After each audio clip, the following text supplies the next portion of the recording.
తపోమయ జీవితం మొదటి భాగం.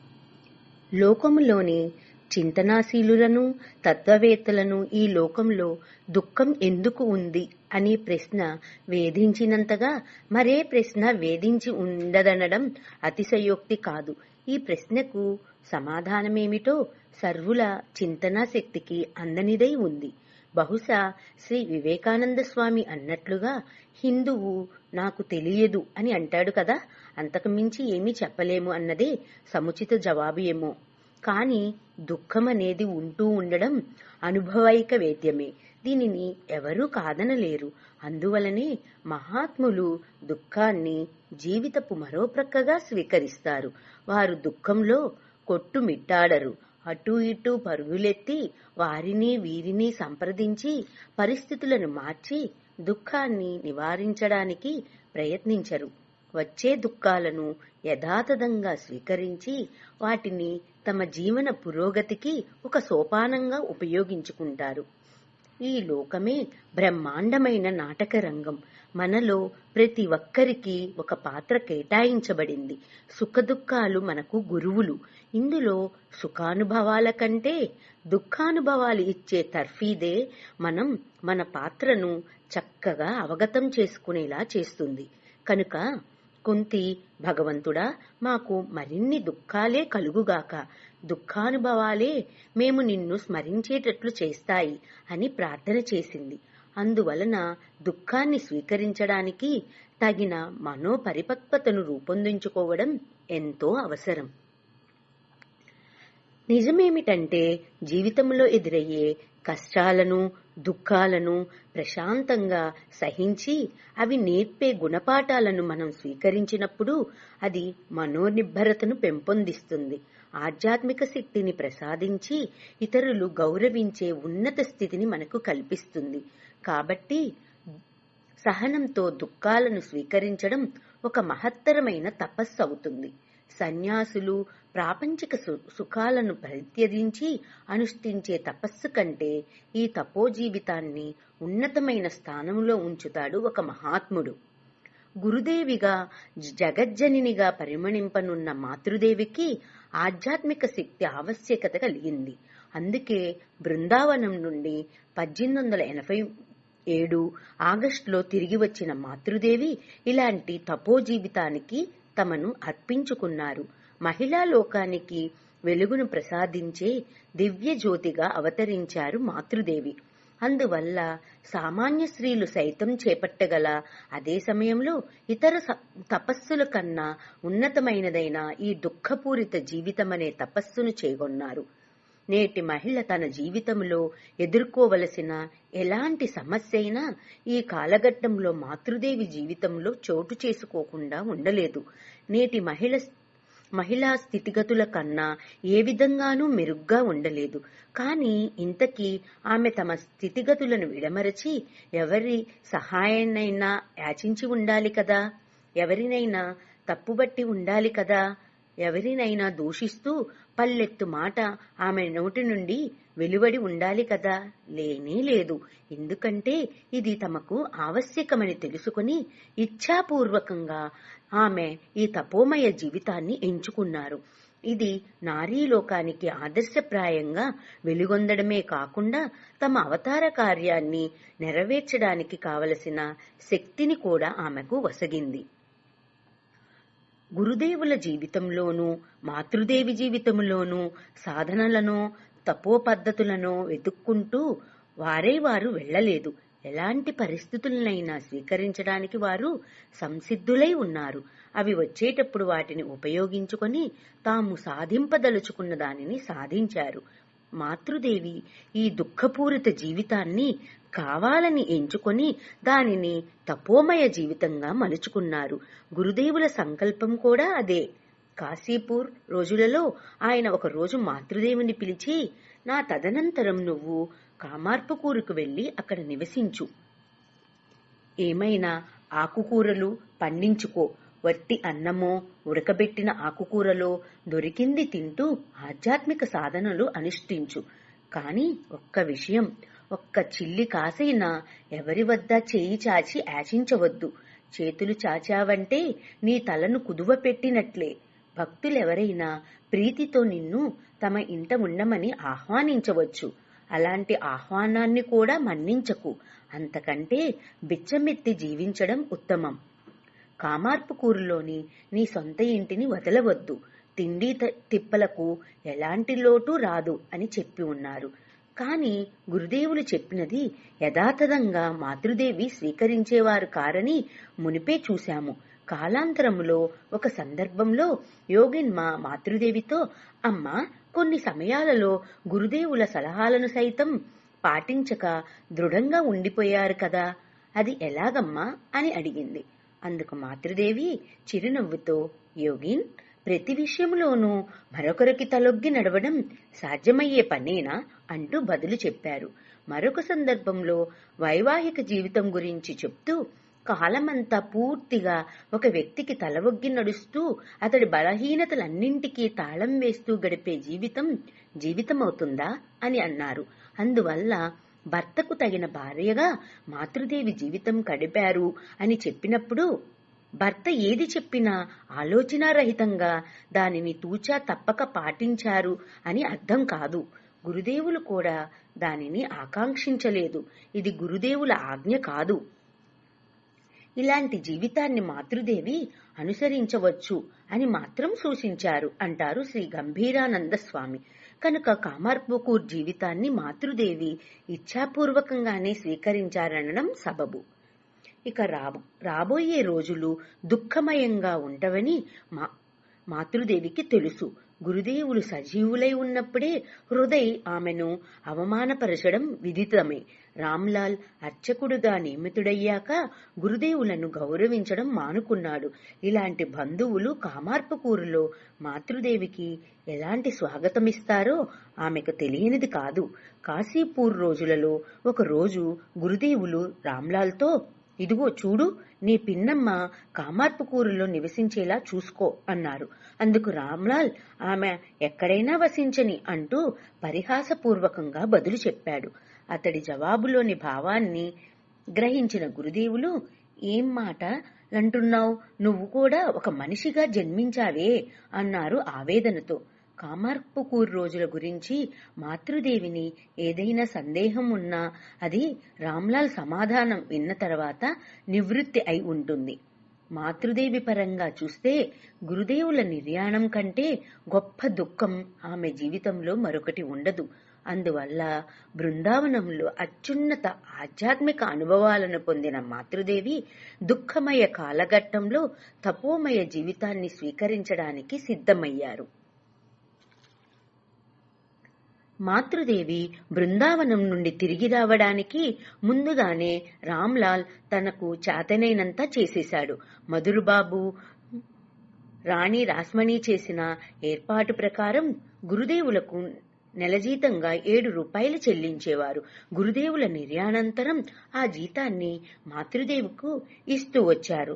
రామ్లాల్ తో పాటు ఆలయ నిర్వాహకుడైన దీనానాథ్ కలిసి గురుదేవుల భక్తులు మాతృదేవిని పోషిస్తున్నారు కాబట్టి వారికి డబ్బు ఆవశ్యకత లేదని చెప్పి ఇచ్చే జీతాన్ని ఆపు చేయించారు. మాతృదేవి ఈ విషయం విన్నప్పుడు కించిత్తు కూడా కలత చెందక, ఆపితే ఆపని, ఆయనే వెళ్లిపోయారు, డబ్బుతో నేనేం చేసుకుంటాను అని మాత్రం అన్నారు. కాని ఈ విషయం తెలుసుకున్న నరేంద్రుడు ఆలయ నిర్వాహకుల వద్దకు వెళ్లి ఆ జీతాన్ని మునుపటిలా మాతృదేవికి అందచెయ్యమని పరిపరి విధాలా ప్రాధేయపడ్డాడు. కాని ఆ ప్రయత్నం ఫలించలేదు. ఆ తరువాత గురుదేవుల భక్తులందరూ సమావేశమై ప్రతి నెల మాతృదేవికి 10 రూపాయలు ఇవ్వాలని నిర్ణయించారు. కాని ఏ కారణం వలనో ఆ ప్రతిపాదన అమలు కాలేదు. బృందావనం నుండి కలకత్తాకు వచ్చి ఒక వారం రోజులు బలరాంబోస్ ఇంట్లో బస చేసి మాతృదేవి కామార్పుకూర్కు బయలుదేరారు. యోగిన్మ, గోలాప్మ ఇంకా ఒకరిద్దరు భక్తులు ఆమెతో పాటు వెళ్లారు. బయలుదేరడానికి ముందుగా మాతృదేవి దక్షిణేశ్వరం వెళ్లి కాళీమాతను, ఇతర దేవుళ్లను దర్శించి ఆరాధించారు. గురుదేవులు వసించిన గది నహబత్తు, పంచవటి ఇత్యాది చోట్లను చూసి వచ్చారు. దుఃఖంతో కలగలిసిన ఇన్నిన్ని మధుర స్మృతులు ఆమె హృదయంలో జనించి అణిగిపోయి ఉంటాయో. చెరగని మధుర స్మృతులతో అక్కడి నుండి సెలవు పుచ్చుకున్నారు. ఆనందమయ్య కాలఘట్టంలో తమతో పాటు నివసించిన లక్ష్మి ఇప్పుడు తమ్ముళ్లతో దక్షిణేశ్వరంలోనే ఉండిపోయింది. దుఃఖంతో వెంట వచ్చేది ఆ వ్యక్తి నీడ మాత్రమే అన్నమాట ముమ్మాటికి నిజం. బర్ద్వాన్ వరకు అందరూ రైల్లో ప్రయాణించారు. అంత దూరం వెళ్లడానికి సరిపడ డబ్బు మాత్రమే ఉంది. ఆ తర్వాత కాలినడకే. మొదట ఘట్టంగా 16 మైళ్లు నడిచి ఉచ్చలన్ అనే చోటకి చేరుకున్నారు. మాతృదేవి బాగా అలసిపోయారు. అందువల్ల అక్కడ కొంత విశ్రాంతి తీసుకున్నారు. గోలాప్మా తయారు చేసిన కిచిడీని బాగా ఇష్టంగా తిన్నారు. పిదప అందరూ కలిసి కామార్పుకూర్ చేరుకున్నారు. గోలాప్మా తప్ప తక్కిన వారందరూ మాతృదేవితో పాటు 3 రోజులుండి కలకత్తాకు తిరిగి వెళ్లిపోయారు. గోలాప్మా 1 నెల రోజులు అక్కడ గడిపింది. ఆనాటి సమాజం వితంతువుకు గౌరవాన్ని, అంతస్తును కల్పించడానికి తయారై లేదు. వితంతువుకు ఎటువంటి వినోదాలు నిషిద్ధం. ఆమెను ఒక జీవోత్సవంలా చూసేవారు. గ్రామాలలో ఈ నియమాలు మరీ విపరీతం. ఇక్కడ ఒక వితంతువు పూర్తిగా తెలుపు రంగు చీర కాక అందులో ఎర్రని అంచు చీర ధరించడం, చేతులకున్న బంగారు గాజులు తీసివేయకపోవడం గ్రామస్తులకు ఇంతకన్నా మరేం కావాలి? సానుభూతి కలగడానికి బదులుగా కోపము, ఉక్రోషము కలిగి మాతృదేవిని ఉల్లాస వితంతువు అంటూ చిన్నబుచ్చి మాట్లాడుకోసాగారు. మాతృదేవితో నెల రోజులు ఉన్న గోలప్మ గ్రామ ప్రజల అవహేళనను మాతృదేవిని సమీపించకుండా జాగ్రత్త వహించింది. ఆమె వెళ్లిపోవడమే ఆలస్యం. గ్రామస్తులు తమ ఏవగింపును నానా రకాలుగా వెళ్లబుచ్చారు. ఏం చేయాలో తోచక మాతృదేవి కలత చెందారు.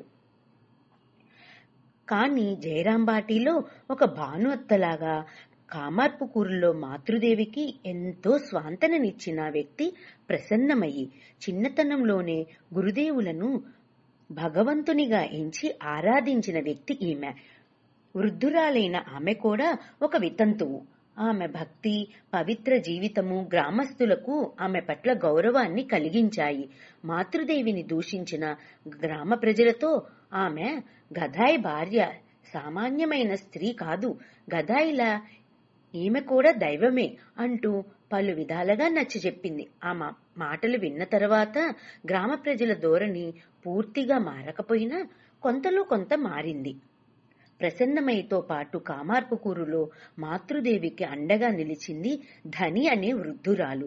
ఆమె కూడా మాతృదేవిని తన ప్రాణంగా ప్రేమిస్తూ ఆమెకు అండగా నిలిచింది. భగవంతుడు చూపిన దారంటూ ఆయన పాదపద్మాల మ్రోల తమను పూర్తిగా సమర్పించుకున్నారు మాతృదేవి. ఆమె వద్ద చిల్లి గవ్వ కూడా లేదు. కాసిని ధాన్యం ఉంది. ఆ ధాన్యాన్ని దంపి దానిని వండి అన్నం మాత్రం గురుదేవులకు నైవేద్యంగా అర్పించేవారు. తాము కూడా అదే తినేవారు. తరువాత ఒకరోజు తామే ఒక గుణపం తీసుకుని తోటను బాగుచేసి తోటకూర విత్తనాలు చల్లారు.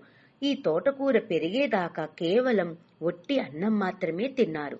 అందులో కలుపుకోవడానికి కావలసిన ఉప్పు కొనడానికి కూడా డబ్బు లేదు. ధరించిన దుస్తులు చిరిగిపోతే వాటిని ముడివేసి ధరించసాగారు.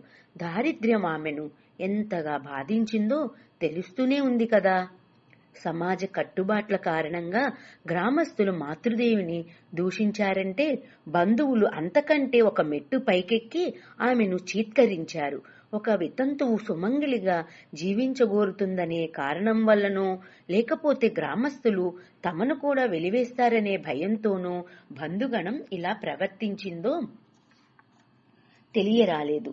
ఏకాకి అయిన మాతృదేవికి తోడు నీడగా ఉండవలసిన వారు గురుదేవులు అన్న రామేశ్వరుని సంతానమైన లక్ష్మి, రామ్లాల్, శివరాములు. కాని దక్షిణేశ్వర కాళికాలయ ప్రధాన పూజారి అయిన రామ్లాల్ ఎలాంటి సహాయం చేయకపోవడమే కాక మాతృదేవికి ప్రతి నెలా వచ్చే 7 రూపాయలను కూడా ఆపించేసిన ప్రబుద్ధుడు. శివరాం మాతృదేవి పట్ల ఎంతో ఆప్యాయత చూపాడు. ఉపనయనం తర్వాత ప్రథమ భిక్షను మాతృదేవి నుండే స్వీకరించాడు.